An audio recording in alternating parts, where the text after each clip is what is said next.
हज़रत शाहबाज़ कलंदर रहमतुल्लाह अलैह आज़रबाईजान के शहर मरवंद में पैदा होए। इलम हासिल करने लई आप दुनिया में घूमते रहे। 10 साल करबला में रहे, 6 साल मदीना शरीफ रहे, मस्जिद नबवी में झाड़ू देंदे रहे। उत्थे आप की मुलाकात हज़रत जलालुद्दीन सुरखपोश नाल हुई। उन्हां कोलों रूहानी फैज़ हासिल किया। मदीने तो नजफ शरीफ हज़रत अली के रोज़े ते गए, जिथे उन्हां दी मुलाकात हज़रत इब्राहिम नजाफ नाल हुई। मुर्शद के हुक्म ते बड़े सगीर आए तो सिंध की सरजमीन सेवन में डेरा लाया। आप की आमद तो पहला सिकंदर बोदला नामी एक दरवेश सीस्तान की पहाड़ियों में इबादत करता सी। उन्हें एक दिन आवाज़ लानी शुरू कर दी कि जुल्म मिटाने लई मेरा मुर्शद आ रहा है, मेरा मुर्शद आ रहा है। हिंदू राजे ने दरवेश को कैद कर दिता, पर वह जेल अंदर भी यहो नारा लाता रहा कि मेरा मुर्शद आ रहा है। हज़रत शाहबाज़ कलंदर को रूहानी तौर पर पता चल गया कि दरवेश जेल में पुकार रहा है। आपने आवाज़ लाई, तेरा मुर्शद आ गया, तेरा मुर्शद आ गया।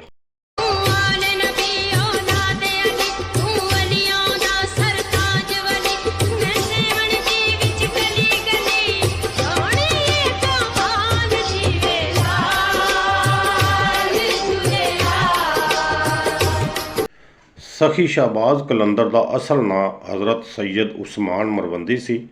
आप लाल रंग के कपड़े पहनते सन, इसलिए आप नूं लाल शाहबाज़ भी आख्या जाता है। कहते हैं कि आप ज़मानो मकान की कैद तो आज़ाद सन, इसलिए शाहबाज़ के नाम तो मशहूर होए। हज़रत शाहबाज़ कलंदर रहमतुल्लाह अलैह ने सेवन में मदरसा कायम किया, लोगों को इस्लाम की दावत दी। आप की जुबान में बड़ा असर सी। आहिस्ता आहिस्ता आप दे अकीदतमंदां की तादाद वधना शुरू हो गई। इलाके का राजा बड़ा अयाश ते जालम सी। राजे को खतरा महसूस होया कि शाहबाज़ कलंदर की ताकत में इजाफा हो रहा है, तो उन्हें आप इलाका छड्डण के बदले हीरे जवाहरात के भरे थाल भेजे। आपने वो थाल अग में सुट दिते।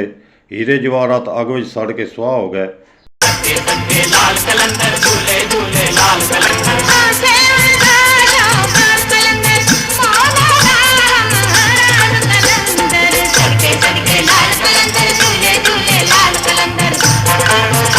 राजा ने कोतवाल को हुक्म दिता कि आपनू इस इलाके विचों कढ़ दिता जाए। राजे के हुक्म ते सिपाही जदों आप दे खैमे में दाखिल होए तो उन्होंने जिस्म साकत हो गए। वो नकलो हरकत ना कर सके, पर जदों उन्हें वापसी का इरादा किया तो उन्होंने जिस्मानी ताकत बहाल हो गई। आप की करामत वेख के सिपाही मुसलमान हो गए। राजे ने आप का तोड़ करने लई नजूमियां ते जादूगरां नूं बुलाया। जादूगरां ने जवाब दे दिता कि इहदा तोड़ बहुत मुश्किल है। नजूमिया ने मशवरा दिता कि हराम का लुकमा जे इन्हां दे पेट में चला जाए तो इन्हां ते जादू असर कर सकता है। राजे ने एक हराम जानवर के गोश्त नाल मज़ेदार खाना तैयार करवाया तो आप की खिदमत में भेजा। आपने उस खाने का थाल हाथ में पकड़िया तो उल्टा दिता। थाल उल्टद्या सार ही राजे का किला भी उल्ट गया। उस किले की तबाही के आसार अज भी इस इलाके में मौजूद ने। आप दियां कई करामतां विचों एक करामत एक दरख्त की शक्ल में अज भी सेवन में मौजूद है। सेवन में एक बाग सी जिहड़ा पानी की कमी की वजह तो खुश्क हो गया सी। आपने उत्थे एक पौधा लाया।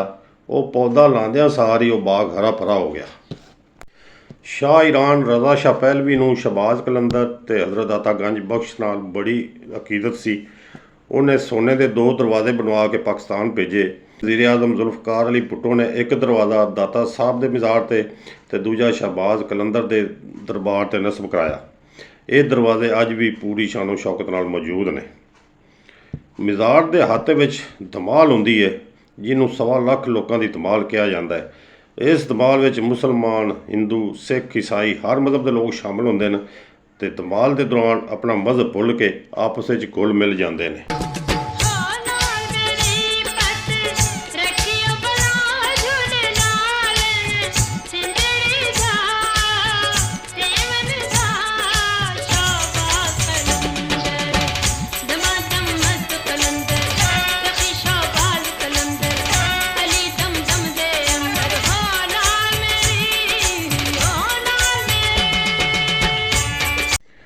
कई लोग झूले लाल के नारे लाते हैं तो झूले लाल आप का लकब समझते हैं। उन्होंने इस गल का इलम ही नहीं कि झूले लाल दरअसल उस हिंदू राजे का नाम सी जिहदे जुल्म तो आवाम नूं बचाने लई शाहबाज़ कलंदर इस इलाके में आए सन। ਉਸ ਰਾਜੇ ਦਾ ਨਾਂ ਰਾਜਾ ਚੌਪੜ ਵੀ ਆਖਿਆ ਜਾਂਦਾ ਹੈ। ਅੰਧੇਰ ਨਗਰੀ ਚੌਪੜ ਰਾਜ ਦਾ ਫਿਕਰਾ ਇੱਥੋਂ ਹੀ ਮਸ਼ਹੂਰ ਹੋਇਆ। कलंदरी दीवाने लजपाल दे, कलंदरी दीवाने लजपाल दे, ओ अली दे घराने दे मोहम्मद आल दे, कलंदरी दीवाने लजपाल दे। ਵੀਡੀਓ ਚੰਗੀ ਲੱਗੀ ਹੋਵੇ ਤਾਂ ਮਿਹਰਬਾਨੀ ਕਰਕੇ ਵੀਡੀਓ ਨੂੰ ਲਾਈਕ ਤੇ ਚੈਨਲ ਨੂੰ ਸਬਸਕ੍ਰਾਈਬ ਕਰ ਲਓ।